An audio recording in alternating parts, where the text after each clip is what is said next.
What's going on, people, and welcome back to this week's FPL recap for Game Week 24 and a look ahead to Game Week 25 kicking off this weekend. So going into Game Week 24 and how I did, as you can see, I got 59 points total. The average was 62, so got a red arrow this week, which was disappointing because I only just missed out on the average, and I always like to beat the average, obviously, and it means another red arrow. So annoyingly just fall short, but I'm not too disappointed because I was not far off it, but it's always disappointing when you get a red arrow. So going into the team now, I did then Vicario in the sticks, got me 2-1 winners against Brighton. Trent, obviously 3-1 winners against Burnley, Liverpool, but only played half the game and then went off, and now we know now that he's going to be out and missed the Carabao Cup final and the 2 league games before that. Trent is out. He got me 4 for the half a game he did play. Walker got me 1. Only played 33 minutes, so that was a factor in that. Porro got me 2.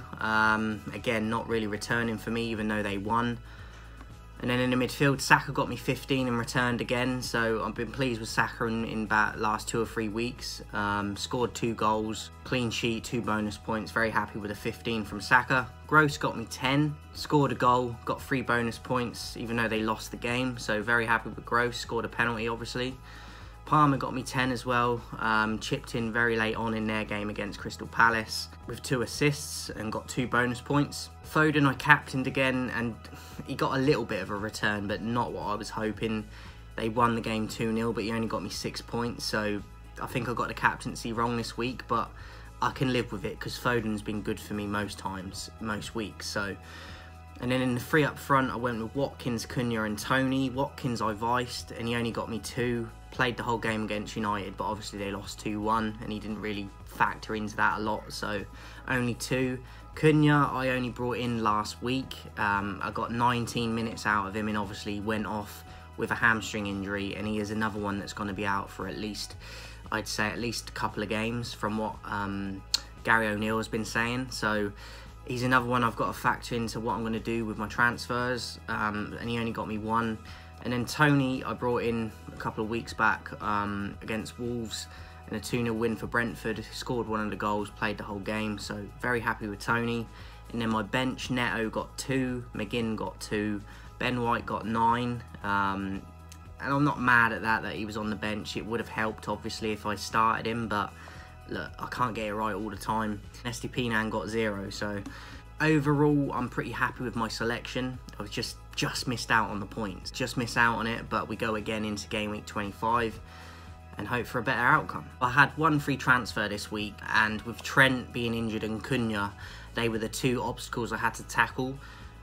I've only tackled 1 of them for now because I didn't want to minus points and take hits. So I've took out Trent because he's going to be out for a good while, and because of the double game week. And I've brought in Van Dijk because I think he's the safest option of the Liverpool defenders for this game week, and Liverpool obviously have a double game week as well. I think he's the most nailed on to play for minutes. Hopefully he doesn't get rested for either, and that was my decision behind bringing Van Dijk in. I could have brought another City defender in, but I wouldn't have any Liverpool players then, so I kind of wanted to balance it out a little bit. Cunha I've put on the bench for now, but I'll deal with him next week and get him out next week because, again, I don't want to be taking hits and minusing points unnecessarily. Some people take hits quite a lot, but I'm one that, especially this season, has been very mindful as to not take minus points if I can help it. So I'm putting him on the bench for this week, and next week I will get Cunha out. So my team as it stands then, I've gone with Vicario remaining in the goal at home against Wolves. I fancy Tottenham to win that, especially with Cunha now out as well. It doesn't make Wolves any better, so it depletes them if anything, and I fancy Tottenham even more for that game now. So Vicario. 4 at the back I'm going with this week. Obviously Van Dijk with a double game week for Liverpool, away to Brentford and then at home to Luton. Kyle Walker with a double game week. Hopefully will be making up for the minutes that he lost recently. 2 home fixtures, Chelsea and Brentford. Estepinan away to Sheffield United is a good fixture if he plays. It's a bit of a risk with him, but I'm going to take it. Ben White away to Burnley, I feel they get a clean sheet at Burnley, so Ben White is going to come in. Gross away to Sheffield United for Brighton as well. Obviously got me a return in this game week 24. Very happy with him, so he remains in the team. Vital part of that Brighton team as well. I fancy Brighton to at least get a point away to Sheffield, so Gross is in. Captaincy I'm going to keep with Foden and keep the faith because he's been one of my consistent performers this season. And a double game week as well. I think he'll play quite a lot and a lot of minutes. 2 home fixtures, Chelsea, Brentford. Captaincy is on Foden.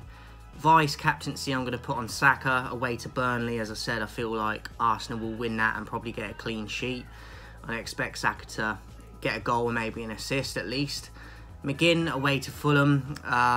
He was one that I was a little bit, I'm not sure whether to start him, but I'm going to start. The thing is that he's probably going to have a bit of a deeper role because Kamara is now out injured. He's going to have to help out in that midfield slot with Luiz and probably sit a bit deeper. So it could decrease his chances of chipping in with a goal, but who knows. I'm going to take the risk and hopefully they can get something. And 2 up front, I've gone with Watkins and Tony. Watkins away to Fulham and Tony with a double game week with Brentford, at home to Liverpool and then away to Man City. So the fixtures aren't good for Brentford, but Tony, as I said in past videos, is just a wild card in terms of an individual player that can drag his team through games and get them results. And I feel like his partnership with Morpay at the moment has increased Morpay's confidence as well, and they're going well. And Brentford are known to upset big teams and can, so even if they lose both them games, I still expect Tony to probably score in at least one of them games. So